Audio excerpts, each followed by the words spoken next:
Well, it's finally over. The 22-24 election has been decided. Donald Trump is our new president. I know a lot of people are upset, and I know a lot of people are elated, depending on what side of the coin you fell on. I put out a video maybe a few days before the election day saying why Kamala Harris failed. And I know some people said, oh my God, the election hasn't even been held yet, and you're saying that she's not going to win.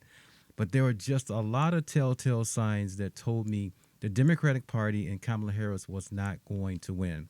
Now, before I go over this again, or the points of that other video again, I want to say I have nothing personally against Kamala Harris.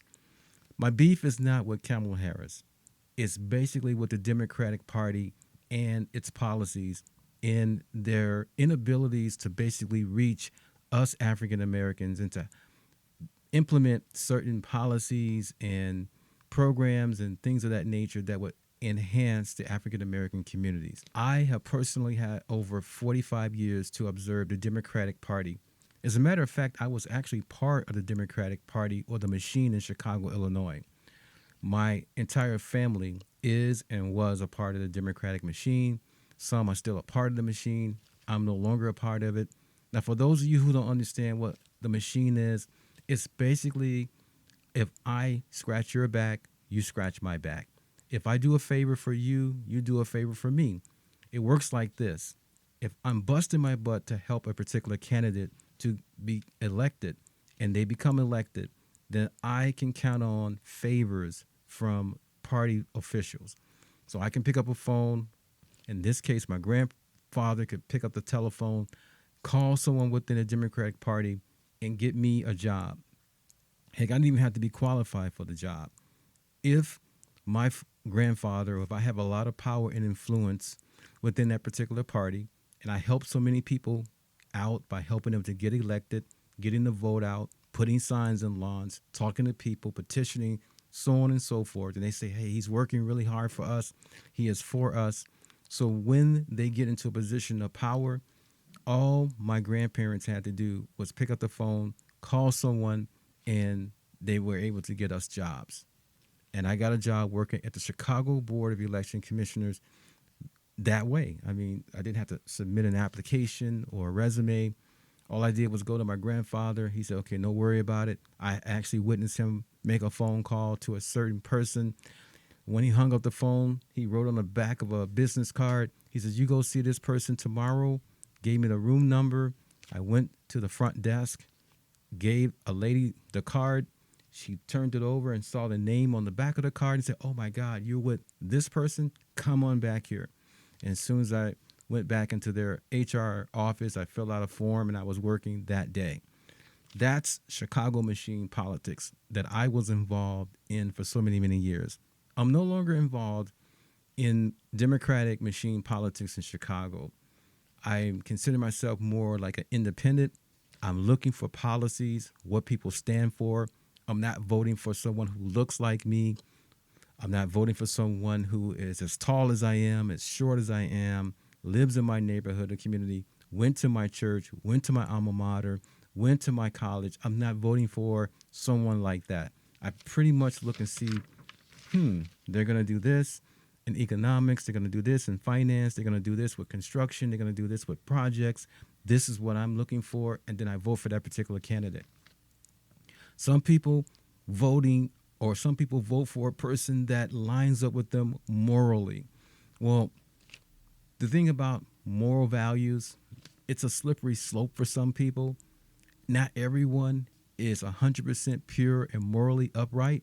As a matter of fact, if you follow people home and you observe what they're doing behind the scenes, you may find out that the face they're presenting in front of the camera is a little different than what they present in private. Over the years, if you had a chance to observe different candidates, you notice that they will eventually find some dirt on that candidate.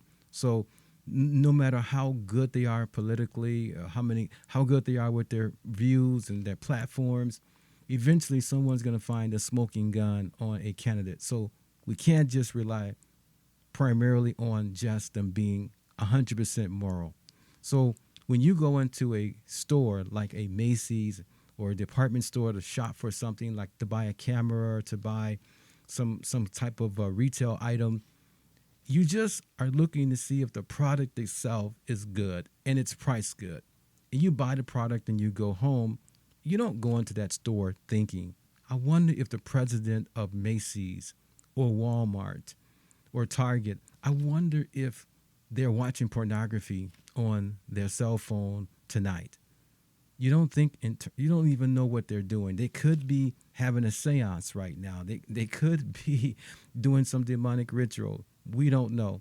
All you know is that when you go into that retail store looking for a computer, looking for groceries, that it's priced right, it's the quality is good, you purchase it, and that's it. You know nothing about the CEOs, you know nothing about their character and morals of the people that are at the top echelons or even in the middle management, and even the people that are working there. You know nothing about that. So do I vote for a person based on if they have done everything morally right? I hope they are. It does impact me to some degree. I hope they're not a Satanist, but I would never know that.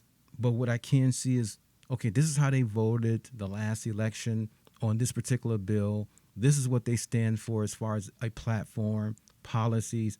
I can see that clearly. And they mean it and they're backing it up. And we can see progress over the years. They mean what they say. They're not just giving us lip service and, doing one thing to get the votes and to get elected, and then they turn and they do something different 2 years after they're in the office. I look for stuff like that. Coincidentally, when I'm looking at the Democratic Party, I've had over 35 years to observe them. I mean, like I said, I used to be a staunch Democrat, but I've seen and observed them for over 35 years within mainly in African American communities inside of Chicago. But you can see this pattern in LA, New York, and almost every major city. I have not seen any significant economic developments within those communities. As a matter of fact, it looks like in the past 35 years that those communities have even gotten worse. Yet, the people that live in those communities are Democrat. The surrounding communities are Democrat. The entire city is Democrat and liberal. And if we are on the same team, Team Liberal, Team Democrat, if you're looking for me, a Democrat, if I were a Democrat, to support your issues, LBGQT, reforming this, reforming that, then I'm actually looking for you to actually support my issues too. And then within the African American communities, not all, but most of them are in disrepair. Looks like a war zone. Have you driven through some of these communities? Vacant lot, vacant lot. A building is standing, but it looks like it's about to fall down any day now. Looks like trash is everywhere in the streets. So we don't have garbage, trash pickup. The streets are in disrepair, potholes everywhere. The people themselves are walking around in those communities looking like zombies on drugs. So people say, well, what does this have to do with the Democratic Party? Do you expect them to come into your community and make a person on drugs get off of drugs? No, I'm not saying that, the Democratic Party is responsible for the well-being of us African Americans. I'm not saying that they're responsible for putting money into our pockets and making me get up and go out there and hustle and make money and make good decisions.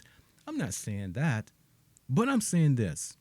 All right, again, if you are expecting me to help you get into office or into power, I'm expecting for that to be reciprocated back to my community in the way of contracts, in the way of getting corporate America to invest in those communities.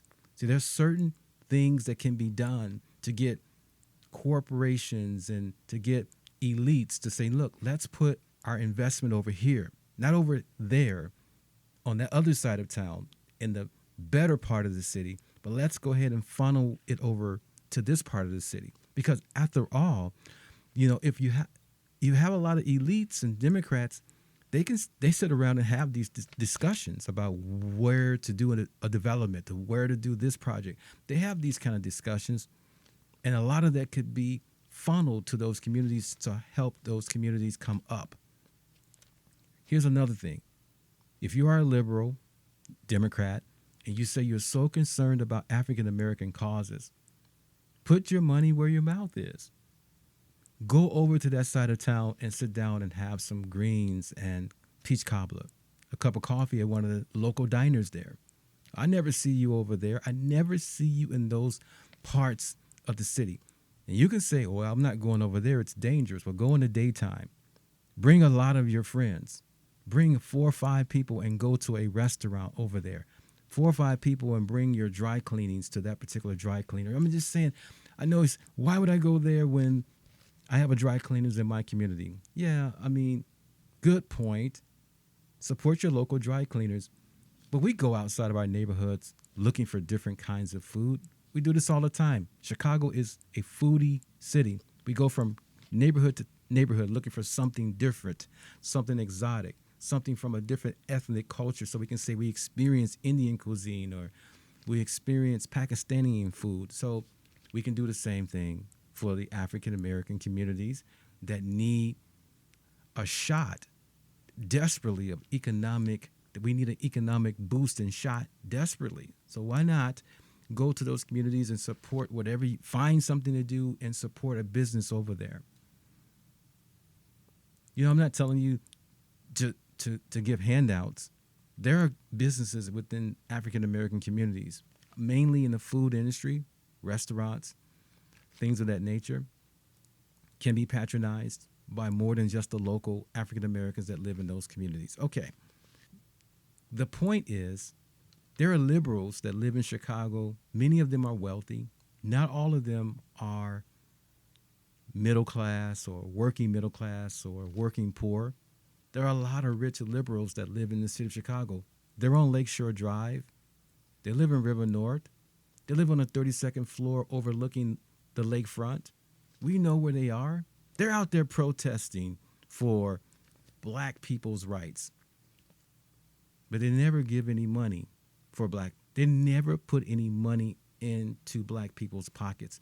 People need money. They need investments. They don't need for us to go into their community and taking control of their buildings and buying their stores and saying now it's under our ownership. They need people in those communities. They may need you to actually give them some kind of business advice. They may need you to help them with skills. They may need you to help them with connections. They may need you to give them a small floating business loan, but not take over the ownership of the business, have like a 1 or 2% stake in that particular company or business to help them to get up to speed with your business that's on the other side of town. You get what I'm saying? We can do more than just galvanize the African American diaspora, get them all whipped up into a frenzy over perceived racism. Do you understand that we're not going to get every white person to like us? See, some people won't think that racism is ended until all 228 million white people that live here in America likes us. You will never have a negative encounter with somebody that is of European descent. When that happens, then we will say we've won the battle. Us Democrats have defeated racism. You're not going to get everybody to like you. Man, you can't even get every African American person to like you. For African American to African American. It's impossible. You cannot get everybody to like you. And life will not go on and be peaceful until every person likes you. There will always be someone that doesn't like you, either from your local community, from your family, from your ethnic background, from your nation. It's impossible to get everyone to like you. And then once they all like you, we've won. Really? So, we're not trying to do that. Yes, you are. That's why every election cycle, people are going to go through the files until they find, well, we got it. Here it is. This is a good one.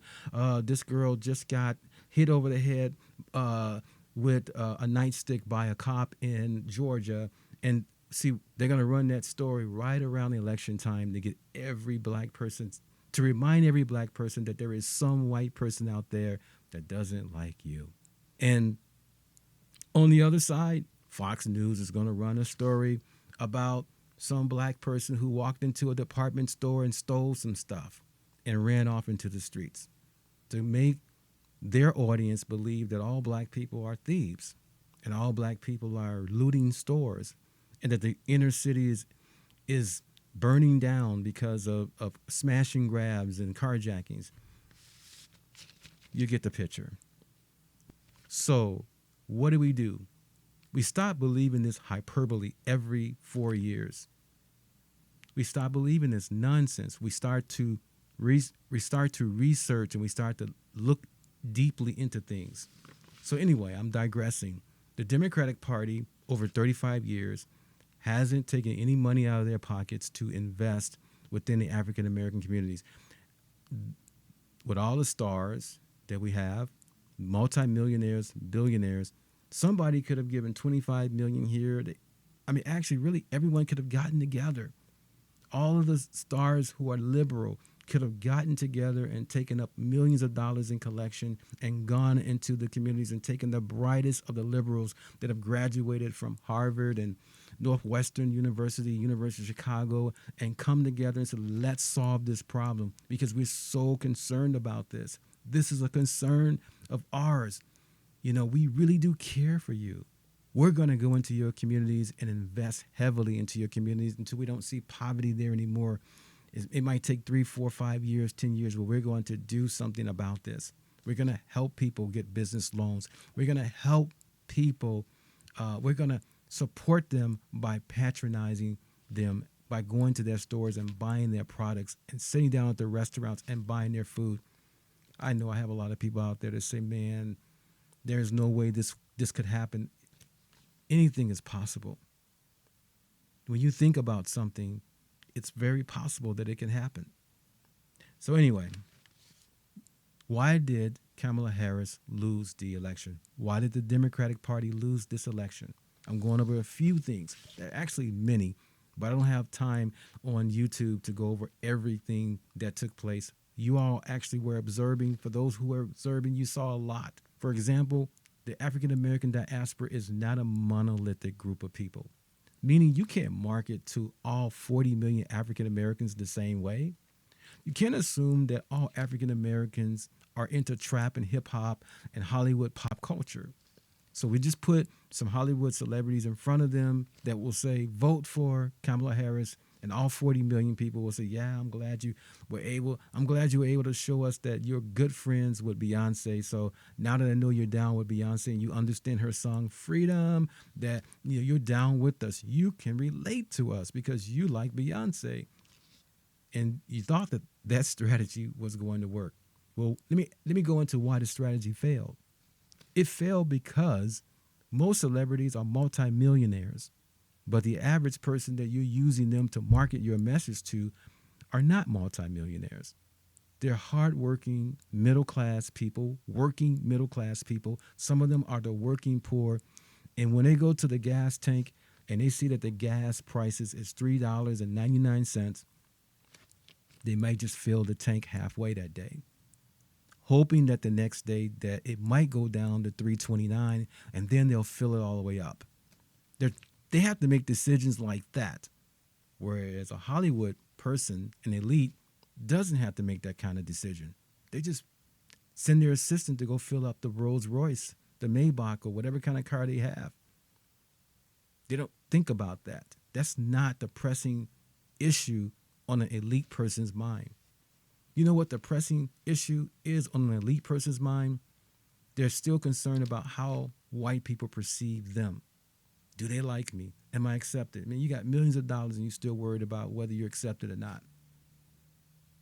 The average question that was on a working middle class person is, man, can we lower the cost of this rent that used to be $800 a month and now it's almost $2,200 a month? Can we get to that point again? Can I go to the grocery store and not have to spend $400 for a week's worth of grocery so that I can take the extra $200 that I used to have and save it, get out of debt, or eventually take a vacation, take a couple of days off so I can relax and not look like I'm aging by 10 years because I'm working around the clock? That's what's on the average liberal African-American person's mind. And the candidate that addressed that issue and hit it, or gave that person a sense that they're going to do something about it, won a lot of those people over. And it had nothing to do with the color of the person's skin. It had something to do with the policy that that person was propagating to that person. Democrats, they dropped the ball on that. They pretty much thought that identity politics was going to win them the election. We're going to talk about abortion. We're going to make African Americans believe that all white people that are from the MAGA movement, the Trump movement, don't like them. And when they get into power on day one, they're going to drive them out of the country. They're going to whip them and string them up to a tree and turn the clocks backwards to Jim Crow era, or even worse, slavery, and just rain all terror and hell on black people, Hispanics second, and other ethnicities next. I mean, this was their marketing pitch. And a lot of people said, come on, we're using this playbook again. We used this playbook like 4 years ago, 8 years ago, 12 years ago. Can we come up with something brand new? Like, how do we help people in America save more money? How do we help people in America, go to a grocery store and not have to be concerned with using their whole paycheck to buy groceries? Anyway, I digress. I said this in the video right before the election. I think I released it a couple of days before. Here's another reason. Like I said, there are many. How about the fact that Joe Biden is suffering from some kind of dementia? Something's going on with his brain, his cognitive abilities. So basically what happened is, for the last 2, 3, 4 years, someone's been covering up and saying that this president is fine. The country is being ran okay. So basically, someone's been lying to us. When someone lies to you, are you okay with people lying to you? Usually when you find out that someone's been lying to you, you distance yourself from that person. You no longer trust them anymore. They can come out with some grandiose plan or, oh, wow, this sounds so great, but you're not going to believe it because they've already lied to you. If they lied to you then, they're probably lying to you now. What else have they been lying to you about? So you just don't trust them anymore. Was that Kamala Harris's fault? Yeah. I mean, even if she was just, all right, I'm just trying to cover for my boss, I'm not trying to make him look bad. What she could have done, what she could have said was, yes, right now, the previous administration that I'm a part of this administration, there were some things that my boss did. I believe he did a lot of great things right, but here's what I want to do that's going to be better. And then just roll it out point by point. And it has to be believable. So like, for example, I know some people say, well, she has a good plan, but those plans are not going to be able to get pushed through the House and through the Senate. Basically, her plans are going to be killed by the Republicans. It's going to be dead on arrival. Well, she could have said something like, well, I'm going to work with the Republicans to make sure these plans get implemented on day one of my administration. Make it sound believable. She didn't sound believable as well. That's another point. She just didn't sound believable. She sounded like somebody gave her some lines and she was reading off a script and she didn't go off script. It's like, action. Kamala Harris, middle-class worker, hard-working family. Donald Trump is a racist. Donald Trump is a Nazi. He's a fascist. Every rally, you could hear the same things over and over again. Even sometimes they saw her reading from a teleprompter. Whereas Trump, even though he's all over the place, we know he's not reading from a teleprompter, that he's spitting from the top of his dome, the top of his mind. He's just telling you what's on his mind. So therefore, we believe you because you're saying everything that's on your mind. You're not reading from a script that someone else wrote for you all the time. All right. What do you all think? Why did Kamala Harris lose this election? Why did she lose the prized African American vote? Now, yes, there are so many segments of the Democratic Party, the working middle class, Hispanics, Asians, hardworking white people, elites. There's so many moving segments, but the prized African American segment, they were not counting on African Americans to vote for Trump like they voted in this election. They were not counting on Hispanics to vote for Trump because they kept talking about, because Trump, kept talking about borders and we're going to close the border and immigration and illegal immigrate. So they thought that Hispanic people were going to be upset by that. But it shows that a lot of Hispanic people voted for Donald Trump. They disregarded the rhetoric of the Democratic Party and trying to make them feel afraid and trying to spread a certain narrative so that they can hate people from the Republican side. And they actually voted, more Hispanics voted in this election for Donald Trump. What went wrong? Leave a comment. Tell me, what do you think? And, maybe if the Democrats look at this and commentators like me, maybe they'll shift for the 2028 election cycle. Maybe they'll do something different. Maybe they will finally talk to people that are out there in the streets. They'll come out of the ivory towers that they live in, out of the universities that they are from, and start talking to just normal, average, everyday people and see how they feel and what they think and really try to relate to them so that they don't lose the next election.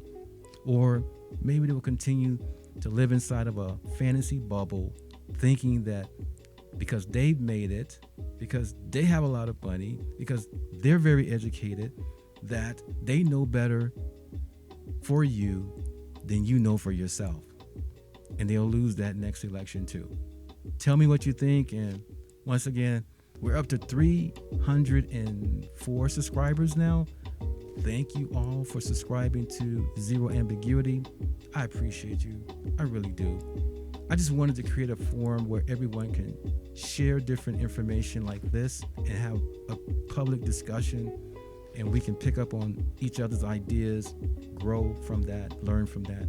So like and subscribe to Zero Ambiguity. Leave a comment. What do you think? I appreciate your feedback. I'll see you on the next one.